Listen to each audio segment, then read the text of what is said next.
بسم الله الرحمن الرحيم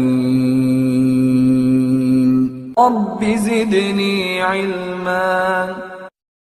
പ്രിയമുള്ളവരെ, നിക്കാഹിൻ്റെ അനിവാര്യമായ 4 ഘടകങ്ങളിൽ ഒരു ഘടകമാകുന്ന സ്വീഗ അഥവാ വാക്യത്തെക്കുറിച്ച് ഹ്രസ്വമായ നിലയിൽ കഴിഞ്ഞ ക്ലാസ്സിൽ നാം മനസ്സിലാക്കുകയുണ്ടായി.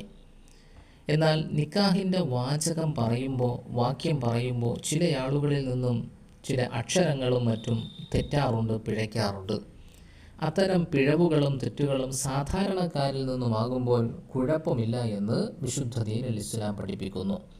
ഇമാം ഇബ്നു ഹജർ റളിയല്ലാഹു അൻഹു പറയുന്നു, വലാ യദുറു മിൻ ആമിയ്യിൻ നഹ്വു ഫതഹി താഇ മുതകല്ലിമിൻ വ ഇബ്ദാലു സാഇ ജീമൻ വ അക്സുഹു വൽ കാഫി ഹംസതൻ. വാക്യത്തിലെ മുത്തക്കല്ലിമിൻ്റെ അഥവാ നിക്കാഹ് ചെയ്തു കൊടുക്കുന്ന കൈക്കാരൻ്റെ താഇന് ലൊമ്മാണല്ലോ കൊടുക്കേണ്ടത്. ആ താഇൻ്റെ ലൊമ്മു മാറ്റി ഫത്തഹോ മറ്റോ ചെയ്യലും. ഉദാഹരണത്തിന് ഖബിൽതു എന്ന് പറയേണ്ടടുത്ത് ഖബിൽത, അങ്കഹ്തു എന്ന് പറയേണ്ടടുത്ത് അങ്കഹ്ത എന്ന് പറയും പോലെ. സാഇന് പകരം ജീമിനെയോ ജീമിന് പകരം സാഇനെയോ കാഫിന് പകരം ഹംസയെയോ കൊണ്ടുവരലും സാധാരണക്കാരിൽ നിന്നുണ്ടാകുമ്പോൾ ബുദ്ധിമുട്ടാവുകയില്ല, നിക്കാഹിന് തടസ്സമാവുകയില്ല എന്ന് നമ്മുടെ ഇമ്മത്തുകൾ പഠിപ്പിക്കുന്നു. അങ്കഹ്തു എന്ന് പറയേണ്ടടുത്ത് അൻ അഹ്തു, സവ്വജ്തു എന്ന് പറയേണ്ടടുത്ത് സവ്വജ്തു എന്ന് പറയേണ്ടടുത്ത് ജവ്വജ്തു. ഉദാഹരണം ഇങ്ങനെയൊക്കെ പറയുന്നത് പോലെ ഇതുപോലെ അക്ഷരത്തെറ്റോ മറ്റോ ഉണ്ടാവുകയാണ് എങ്കിൽ അത് സാധാരണക്കാരിൽ നിന്നും സംഭവിക്കുന്നതാണെങ്കിൽ അതിന് കുഴപ്പമില്ല, അതുകൊണ്ട് നിക്കാഹിന് ബുദ്ധിമുട്ടുണ്ടാക്കുകയില്ല എന്ന് അല്ലാമ ഇബ്നു ഹജർ ഹൈതമി റളിയല്ലാഹു അൻഹു അവിടുത്തെ തുഹ്ഫ 7-ാം ഭാഗം 219-ാം പേജിൽ രേഖപ്പെടുത്തിയിട്ടുണ്ട്. ഇനി പ്രിയമുള്ളവരെ, ഈജാബിനു വേണ്ടി വലിയന് മറ്റൊരാളെ വക്കാലത്താക്കാം. പെണ്ണിനെ നിക്കാഹ് ചെയ്തു കൊടുക്കുന്ന കൈക്കാരനാകുന്ന വലിയ അയാൾ മറ്റൊരാളെ ഏൽപ്പിക്കാം. അതുപോലെ വരൻ വേറൊരാളെ കബൂൽ ചെയ്യുവാൻ വേണ്ടി ഏൽപ്പിക്കാവുന്നതുമാണ്. ഈജാബിനു വേണ്ടി വലിയ മറ്റൊരാളെ വക്കാലത്താക്കലും കബൂലിന് വേണ്ടി വരൻ മറ്റൊരാളെ ഏൽപ്പിക്കുന്നതും അനുവദനീയമാണ്. ഫതുഹുൽ മുഈൻ 365-ാം പേജിൽ രേഖപ്പെടുത്തിയിട്ടുണ്ട്. അപ്പോൾ വലിയൻ്റെ വക്കീൽ വരനോട് പറയേണ്ടത് എങ്ങനെയാണ്? സവ്വജ്തുക ഫുലാനത്ത ബിന്ത ഫുലാൻ, ഇന്നാലിന്നവൻ്റെ മകൾ ഇന്നവളെ നിനക്ക് ഞാൻ ഇണയാക്കി തന്നിരിക്കുന്നു, നിനക്ക് ഞാൻ നിക്കാഹ് ചെയ്തു തന്നിരിക്കുന്നു. ഉദാഹരണത്തിന് മുഹമ്മദിൻ്റെ മകൾ ആമിനയെ നിനക്ക് ഞാൻ നിക്കാഹ് ചെയ്തു തന്നിരിക്കുന്നു. ഇനി വരനോ സാക്ഷികൾക്കോ ഇത് വക്കാലത്തു മുഖേന നടക്കുന്ന നിക്കാഹാണ് എന്ന് അറിയില്ല എങ്കിൽ അവരെ അറിയിക്കുന്ന പദത്തെ വാക്യത്തിൻ്റെ അവസാനം ചേർക്കേണ്ടതുമാണ്. വലിയ വരൻ്റെ വക്കീലിനോട് ഈജാബ് നടത്തുമ്പോൾ എങ്ങനെയാണ് പറയേണ്ടത്?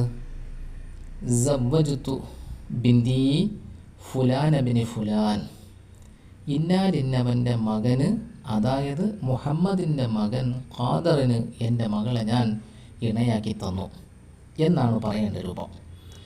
വരൻ്റെ വക്കീൽ പറയേണ്ടത് ഖബിൽതു നിക്കാഹ ലഹു, അവനു വേണ്ടി അവളുടെ നിക്കാഹിനെ ഞാൻ സ്വീകരിച്ചു എന്നാണ് പറയേണ്ടത്. ഈ വാക്യത്തിലെ ലഹു, അവനു വേണ്ടി എന്നറിയിക്കുന്ന ലഹു എന്ന പദത്തിനെ ഒഴിവാക്കിയാൽ ആ നിക്കാഹു തന്നെ സാധുവാവുകയില്ല, സ്വഹീഹാവുകയില്ല. ഇൻ തുരിക ലഫ്ളത്തു ലഹു ലം യസ്വിഹ നിക്കാഹു, ലഹു എന്ന പദത്തെ ഒഴിവാക്കിയാൽ നിക്കാഹ് സാധുവല്ല തന്നെ. ഫതുഹുൽ മുഈൻ 366-ാം പേജിൽ രേഖപ്പെടുത്തിയിട്ടുണ്ട്. പ്രിയപ്പെട്ടവരെ, വലിയ അഥവാ കൈക്കാരൻ ഈജാബിൻ്റെ വാചകം പറയുവാൻ മറ്റൊരാളെ ഏൽപ്പിക്കുന്നത് വക്കാലത്താക്കുന്നതിനെക്കുറിച്ചും വരൻ കബൂലിന് മറ്റൊരാളെ വക്കാലത്താക്കുന്നതിനെക്കുറിച്ച് നാം ഹ്രസ്വമായി പറഞ്ഞുവല്ലോ. ഇന്ന് പല വക്കാലത്തുകളും നടക്കുന്നത് ഫോണിലൂടെയും മറ്റുമാണ്. ആ വക്കാലത്ത് മുഖേനയുള്ള നിക്കാഹ് സ്വഹീഹാണെന്നത് സുവ്യക്തമാണ്. കാരണം വക്കാലത്താക്കുന്നയാൾ വക്കാലത്തിൻ്റെ പദം ഉച്ചരിക്കുകയും വക്കാലത്താക്കപ്പെടുന്നയാൾ ആരെയാണോ വക്കാലത്താക്കപ്പെടുന്നതെങ്കിൽ ആ ആൾ അത് റദ്ദു ചെയ്യാതിരിക്കുകയും ചെയ്താൽ വക്കാലത്ത് എന്ന ഇടപാട് സ്വഹീഹാകുന്നതാണ്, സാധുവാകുന്നതാണ്.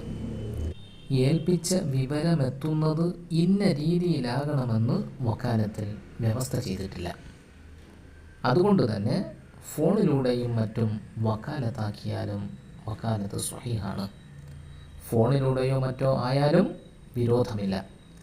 ഇനി വക്കാലത്തിൻ്റെ വിവരം ഏൽപ്പിക്കപ്പെട്ടയാൾ അറിഞ്ഞില്ലെങ്കിൽ തന്നെ അയാൾ നിക്കാഹ് നടത്തിയ സമയത്ത് വക്കാലത്ത് യഥാർത്ഥത്തിൽ നടന്നിട്ടുണ്ടെങ്കിൽ ആ നിക്കാഹും സാധുവാകുമെന്ന് നമ്മുടെ ഫുഖഹാ അവരുടെ ഗ്രന്ഥങ്ങളിൽ രേഖപ്പെടുത്തിയിട്ടുണ്ട്. ഷെർവാനി 5-ാം ഭാഗം 310-ാം പേജ് നോക്കിയാൽ കാണാവുന്നതാണ്. അതുപോലെ പ്രിയമുള്ളവരെ, നാം ശ്രദ്ധിക്കേണ്ട ഒരു കാര്യം ഊമയുടെ ഈജാബും കബൂലുമായി ബന്ധപ്പെട്ട കാര്യങ്ങളാണ്. നാവ് പൊട്ടനായ ഊമ, സംസാരിക്കാൻ കഴിയാത്ത ഊമകൾ എങ്ങനെയാണ് അവരുടെ മക്കളെ നിക്കാഹ് ചെയ്തു കൊടുക്കേണ്ടത്? ഒരു ഊമയായ വരനാണെങ്കിൽ എങ്ങനെയാണ് അവൻ നിക്കാഹ് കബൂൽ ചെയ്യേണ്ടത്? സംസാരിക്കാൻ കഴിയാത്ത ഊമകൾ ആംഗ്യം കൊണ്ടാണ് നിക്കാഹ് നിർവഹിക്കേണ്ടത്. വലിയും വരനും രണ്ടാളും ഊമകളും ബധിരരുമെങ്കിൽ രണ്ടാൾക്കും ഉച്ചരിക്കാനും കേൾക്കാനും കഴിയില്ലല്ലോ. അപ്പോൾ രണ്ടു സാക്ഷികളും കാണെ, രണ്ടു സാക്ഷികളും വ്യക്തമായി കാണത്തക്ക വിധം ഏവർക്കും മനസ്സിലാകുന്ന വിധത്തിൽ ആംഗ്യം നടത്തിക്കൊണ്ടാണ് നിക്കാഹ് ചെയ്യേണ്ടത്. എന്നാൽ ഒരാൾ മാത്രം ബധിരനും മൂകനുമാകുമ്പോൾ അയാൾ മാത്രം ആംഗ്യം കൊണ്ടും മറ്റേയാൾ നിക്കാഹിൻ്റെ പദം ഉച്ചരിക്കുകയും ആംഗ്യം കാണിക്കുകയും രണ്ടും ചെയ്തുകൊണ്ടുമാണ് നിക്കാഹ് നടത്തേണ്ടത്. സാക്ഷികൾക്ക് കേൾക്കാൻ പദവും അപരനെ മനസ്സിലാക്കാൻ ആംഗ്യവും വേണമല്ലോ. ഇനി അവർക്ക് എഴുതാൻ അറിയുമെങ്കിൽ എഴുത്തു മുഖേനയും എഴുത്തുമൂലവും അവർക്ക് നിക്കാഹ് നടത്താവുന്നതാണ്, ആകാവുന്നതാണ്. ഫത്ഹുൽ മുഈനിൽ രേഖപ്പെടുത്തിയിട്ടുണ്ട്. അല്ലാഹു സുബ്ഹാനഹു വ തആല കാര്യങ്ങൾ സത്യസന്ധമായി ഗ്രഹിക്കുവാനും ജീവിതത്തിൽ പകർത്തുവാനും നാം ഏവർക്കും നാഥൻ തൗഫീഖ് നൽകി അനുഗ്രഹിക്കട്ടെ. നമ്മുടെ വീഴ്ചകളെല്ലാം അള്ളാഹു പുറത്തു തരട്ടെ. നമ്മുടെ ഇഷ്ടജീവിതം പൂർണ്ണമായി അള്ളാഹുവിൻ്റെ തൃപ്തിയിലും ത്വാഅത്തിലുമായി ജീവിക്കുവാൻ നാം ഏവർക്കും നാഥൻ തൗഫീഖ് നൽകട്ടെ.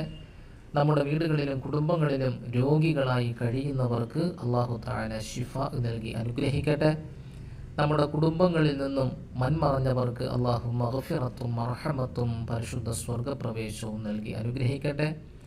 ലോകത്തിൻ്റെ നാനാഭാഗങ്ങളിൽ, പ്രത്യേകിച്ച് ഫലസ്തീനിൽ ഒരു നേരത്തെ ആഹാരം പോലും കിട്ടാതെ കഴിയുന്ന പിഞ്ചുമക്കൾ, അള്ളാഹു സുബ്ഹാനഹു വ തആല അവർക്ക് സമാധാനവും സന്തോഷവും സുഭിക്ഷതയും നൽകി അനുഗ്രഹിക്കട്ടെ. ആമീൻ ബിറഹ്മതിക യാ അർഹമർ റഹീമീൻ. വൽഹംദുലില്ലാഹി റബ്ബിൽ ആലമീൻ. അസ്സലാമു അലൈക്കും വറഹ്മത്തുള്ളാഹി വബറകാതുഹു.